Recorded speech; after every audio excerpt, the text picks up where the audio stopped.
Hi, and welcome to the Business Spotlight. My name is Karen Barnes. I'm an accountability coach at Serendipity Action Coach of Central North Carolina. I've got a really, maybe the coolest guest I've ever had on the podcast so far. He is the owner of The Smoke and Oak, a cigar and bourbon lounge. I'll tell you what, I'm wondering why we weren't meeting in person, but we'll meet in person next time, right? So this is Sure. y'all, this is Courtney Crowson. He's going to talk to us about how he has taken what he's learned in growing a law firm and transposed that into growing a successful cigar and bourbon lounge. And we're going to get a little peek into what it means to have a full-time job and a side hustle, and to try to take the lessons learned from a service business into a retail environment. So, Courtney, we are so happy to have you. Karen, Welcome. thank you so much. I Yeah. appreciate you and I appreciate you having me on. Thank you. Hey, listen, I am excited about this. I have been learning about cigars from my neighbor who's been ordering like whole tobacco leaves, and he talks to me like I know anything about cigars, but so I'm planning on learning a lot today from you. I'll try to teach you as much as I can. One of the key elements to making this business a success is surround yourself with the right people. So Hmm. I on our team, I am not the cigar aficionado. I know little about bourbon. Um, so I've got people that are well equipped and have forgotten more than I'll probably ever learn about it to showcase those things. And that's a key, is to surround yourself with the right people. Absolutely. Well, why don't we start by tell us more about the Smoke and Oak? First of all, great name. Love Yeah, it. Tell us what that's thank you. all about. Yeah, so I began this journey a little over 3 years ago. We have three leadership folks on our team. One is our cigar aficionado, the other is our bar manager, whiskey expert, and the other is our marketing operations person. And when we started, I pitched the idea to them and said, I really need you all involved in this. We're going to create something that's a lot different than what you see, normal cigar bourbon lounges and the way that they operate. Basically, the premise and the foundation that we laid is just love everybody, love people, have an excellent product, top notch customer service. And I didn't want to create something that was transactional. Most bars that you go to, if you ever notice, it's very transactional. Like, it's Sure. very get it done, get it done. They're trying to get the biggest bang for their buck when they're, generating revenue on those busy nights. I wanted to create a place where we were encased in the community, Mm. where we took and we began. It didn't matter what you looked like, how much money you had, what your political affiliations are, whatever your religious affiliations. We wanted to create something that people could come to, leave all the drama outside, and actually develop relationships with these people. And it's been Yeah. such a wonderful thing to see that happen. That And so mission that's is that's where we so began. important. I love that. I love that. So you're really you're building community, right? Yes. You're building a community. So tell me about what your role is as the founder now. So what does a typical week look like, and what are you spending most of your time on doing? Um, when we all started this, none of us had come from a background of retail. One of our people on the team has, two of our people have some, some retail background, some service background, but we were all just basically jumping in, building the bicycle while we were riding it. So in the beginning, it was all of us doing everything, obviously. And then it evolved into, well, we're adding staff, but in adding that staff, we wanted to train people in the way that matches our core values and our mission, and where we're going. And so in and through all of that, we just started this outreach. Basically, it's kind of we've seen people propose here. We've had bachelor and bachelorette parties. We've had a funeral wake here.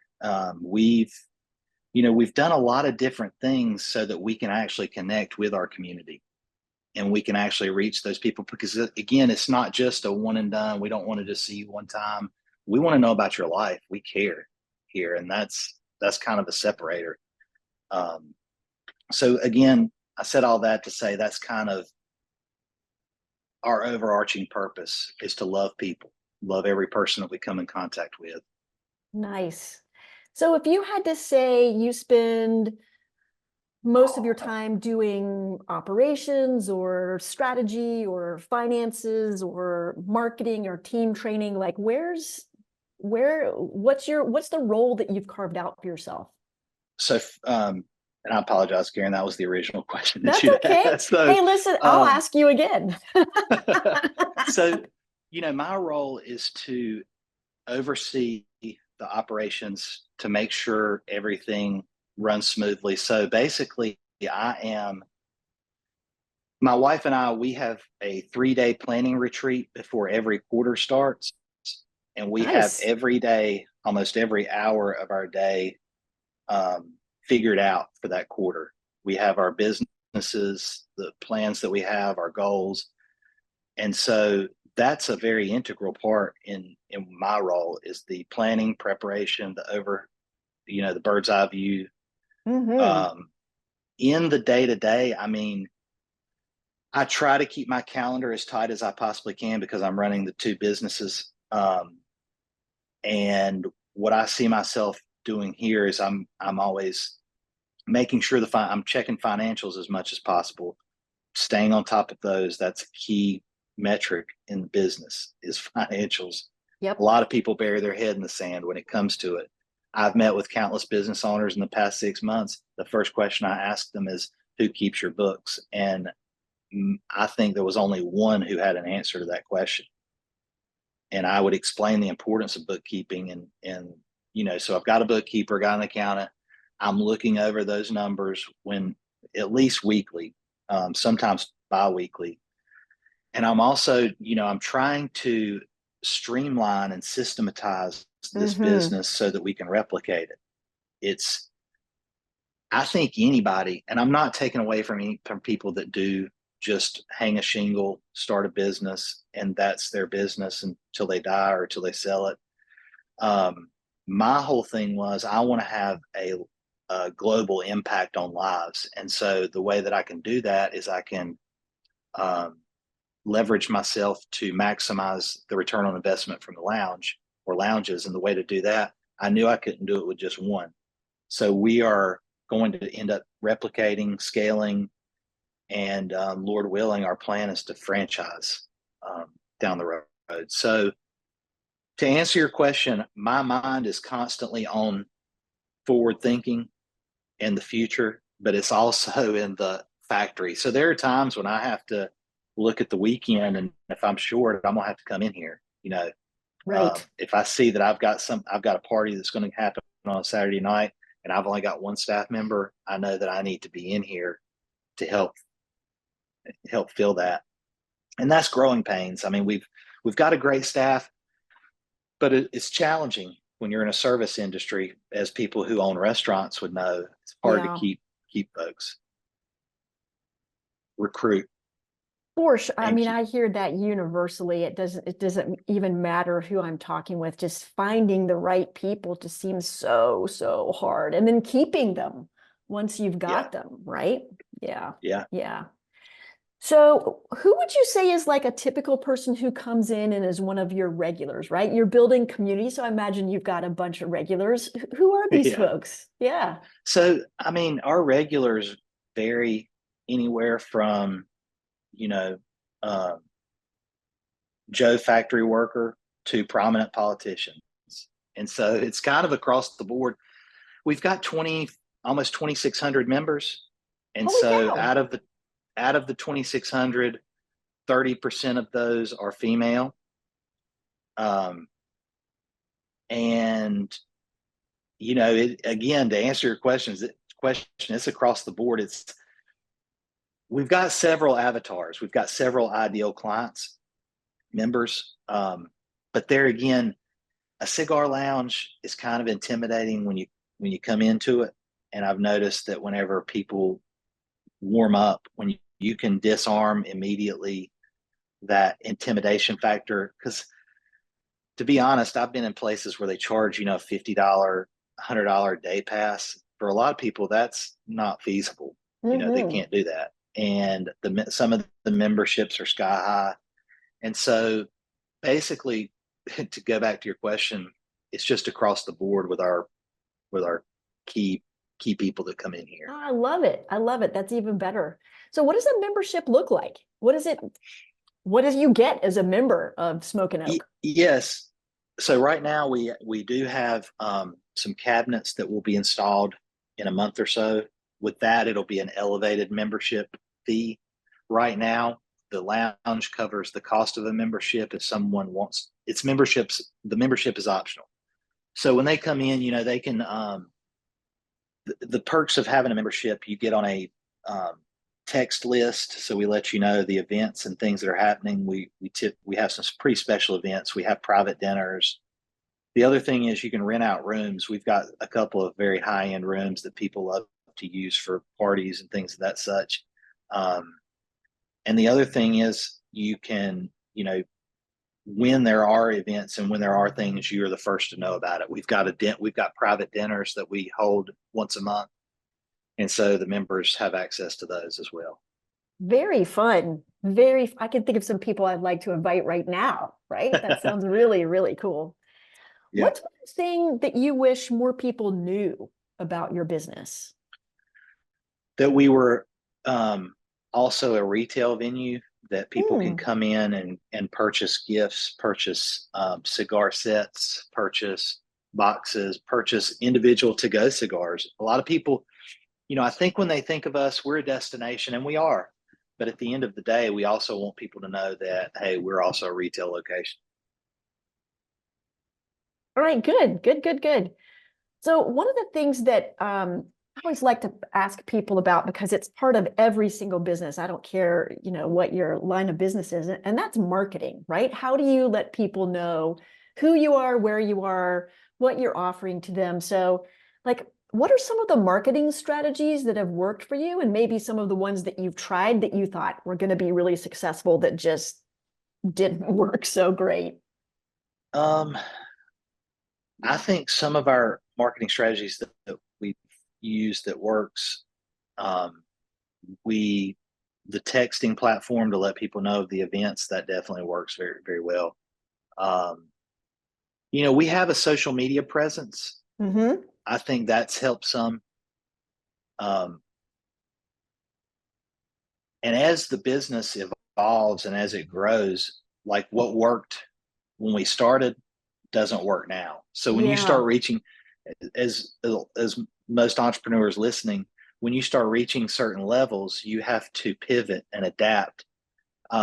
Some of my mentors have called it creative destruction with your businesses, Yes. because what worked for a $250,000 company gross revenue in a year is not going to work at all for $1 million company That's gross right. revenue. So I think I've learned a lot in and through that. I learned a lot of mistakes through the law firm because, again, we went from zero, to multiple seven figures. And so it's like I saw that. So and to go back to that learning experience, that was 5 years ago. Mm-hmm. I learned really quick when in the beginning of that, if I didn't latch on to people who are where I want to be in five Mm-hmm. years, if I didn't Mm-hmm. latch on to those folks, they're kind of like those crystal balls that I can reach out to them and say, hey, what happens when we hit 500,000? How's it going to Yeah. be different? Yeah. They were able to tell me, and they were right. And so keeping those things top of mind as you're entering into these new revenue territories, that's vital for an entrepreneur. So we've spent a bunch of time sort of talking about the business so far. I want to think back and want to sort of throw some life experience in there a little bit. So what would you say has been one of the biggest roadblocks or hurdles that you've encountered? Ooh. And, how did you jump over the hurdle? Mindset, middle class mindset, lower Mm, middle class mindset. I never imagined it would be possible to A, have a business, and B, even begin to learn where to grow one. And a large part of that is because my wife and I were both we were born in, my wife's a coal miner's daughter from West Virginia. I was born to furniture factory workers, and my parents worked hard. They'd get off work and they worked until 9 o'clock building more furniture at home to, Wow. make sure we got what we needed. Yeah. And so the contention, any contention in both mine and my wife's family, any contention, it was always over a lack mindset around money. It was about, don't, that's taboo. Yep. You want to always be fair, and that's good. That's a good thing to be fair, but fairness in that kind of belief system looks like we always take less. Don't ever don't ever overvalue yourself. Don't talk about money that much. Mm, It's kind of an unwritten rule. You do that. So the one hurdle we had to overcome early on was the money discussions, both personally and professionally. Like, and I still struggle with it, Karen. I mean, like my team here, I've got to stop doing discounts, but oh gosh. it's Yeah. the mindset. It's like, I want them to, and to my detriment, but that was probably the biggest thing, is working on your mindset, changing your belief system. Yeah. I again, I hear that so often, and it's funny how it shows up from person to person. That scarcity mindset. I had somebody in here last week who's doing extremely well, but he keeps moving the in post on himself. He's like, I want 10 stores. Great. Now I want 30. Now I want 300. But like nothing's ever enough because everything, he just never thinks enough is enough. Yeah, Right. And that it yeah, doesn't deserve it really in the end. yeah. And that is tough. That sort of mindset work kind of takes a lifetime practice, doesn't it? It does, and if you slow your roll on it, I have noticed you revert back, because as humans, our natural tendency is the negative. It's to coast, and Yeah. the hard thing to do is thinking about what you're thinking about all the time. If I tried with our team, I try every team meeting we have to impress some kind of mindset lesson, something I want, because my whole thing is I want everybody on my team to grow, no matter what level Mm-hmm. stage of life they're in, no matter what Mm-hmm. career they're wanting to pursue. I want you to learn some valuable lessons to take with you. I would love to see people grow out of this, or just like, you know, see this happen and they're like, well, cigar lounge isn't really my thing, but I'd love to do this. And you've given me the equipment to do it with mentally. So, Nice. Nice. That's a true leadership mindset right there, is when you become a leader of people, not just of, bottom line P&L. That's yeah. beautiful. It's a beautiful thing. You mentioned before, and I'm really curious about this. You said that you and your wife sit down every day for a 3-day quarterly planning retreat. We actually have our quarterly planning retreat for our clients coming up on Thursday, and it's an all-day thing. I love that you're sitting down and being so intentional every quarter, and you've got a daily plan with goals. Like, walk me through your whole approach to goal setting. Okay. So I use a full focus planner. It's one of those things that Oh, it, yes. I forget who the guy's name is that puts out the full focus planner, but basically, I'm always a skeptic. And so my wife, it was probably around 4 or 5 years ago, she said, let's try this full focus planner thing. And I said, I don't believe it'll work, but because it's too much, it just takes too much time writing down all that stuff. But I'll give it a quarter and see how it works. And that was 5 years ago, and I've not stopped doing it. We didn't start meeting. My wife and I didn't start meeting until last year, third quarter, because it got too much. It got to Yeah. be too much. And so now it's very systematic. What we do is we choose a place that's close by, like maybe the lake, maybe the mountains, but it's got to be an inspiring place Nice. where when we go there, it is inspiration. So the last place we got placed the lake, and it was overlooking the lake. And it's hard to go somewhere that's cluttered or like tight or not. It doesn't leave you room for creativity or Hmm. inspiration. So we sit down and we have an agenda.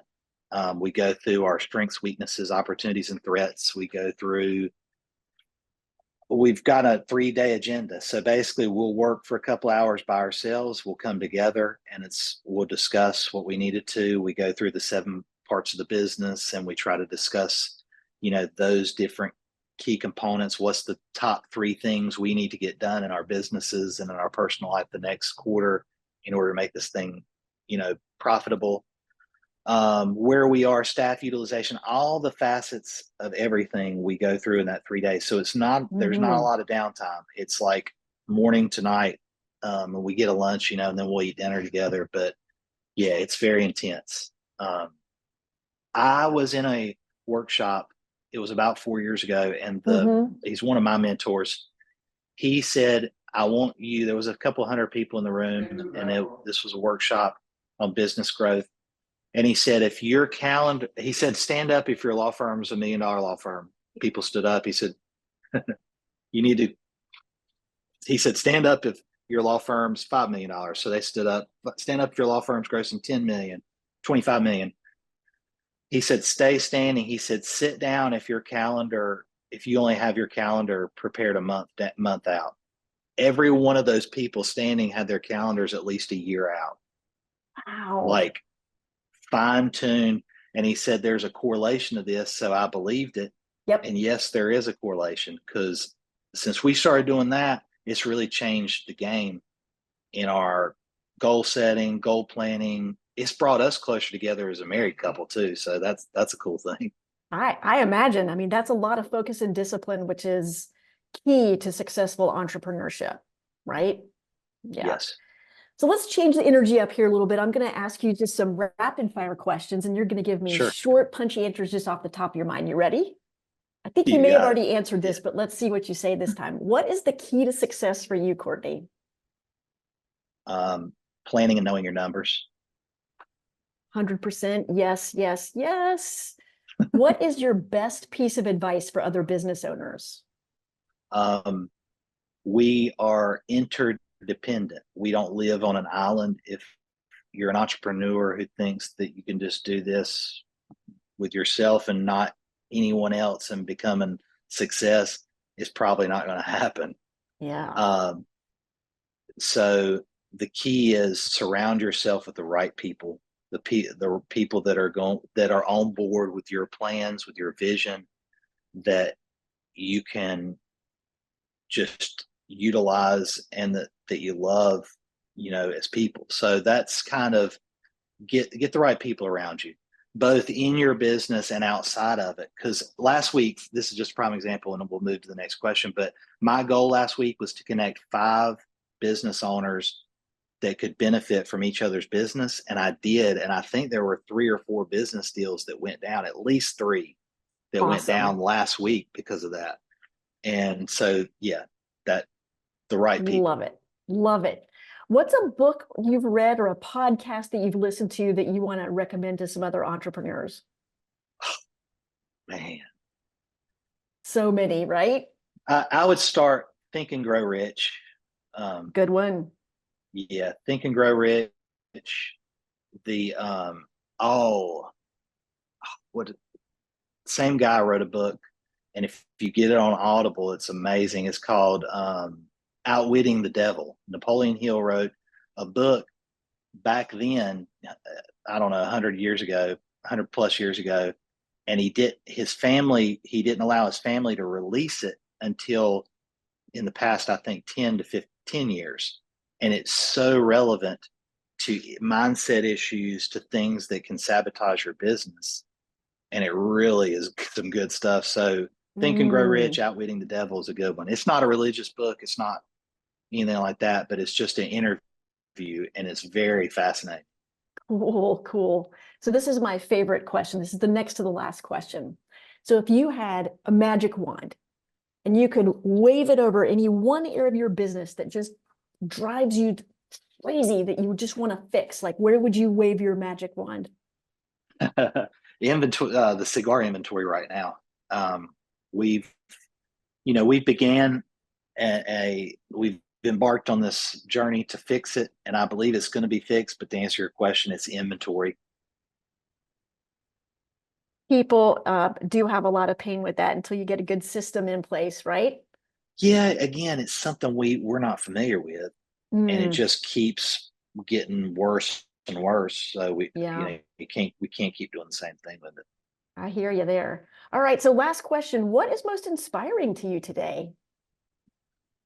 I think just knowing where my wife and I are going to, end up, because we want to end up doing missions work. I mean, we're always going to live here where we have a home, but we do. I mean, our whole thing was, let's, instead of just working until we're like 65 and then going into missions, because I you don't know when your last day on earth is going to be.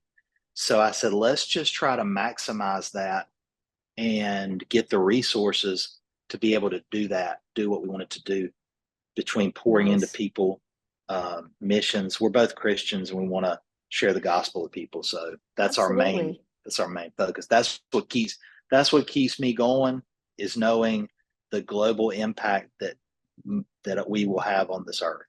Nice. So It's a beautiful dream. Well, I Courtney, love it. thank you so much for being with us today. It's been a real pleasure. And listen, you've given some great advice for business owners, and you out there that are listening and have been watching us. I hope you're taking notes. I was taking notes. I hope you're going to share this with your friends. You'll like it. You'll subscribe to the channel so you don't miss other incredible episodes that we bring to you on a regular basis. So we'll see you next time. Courtney, thanks so much. We'll talk with you soon. Thank you, Karen.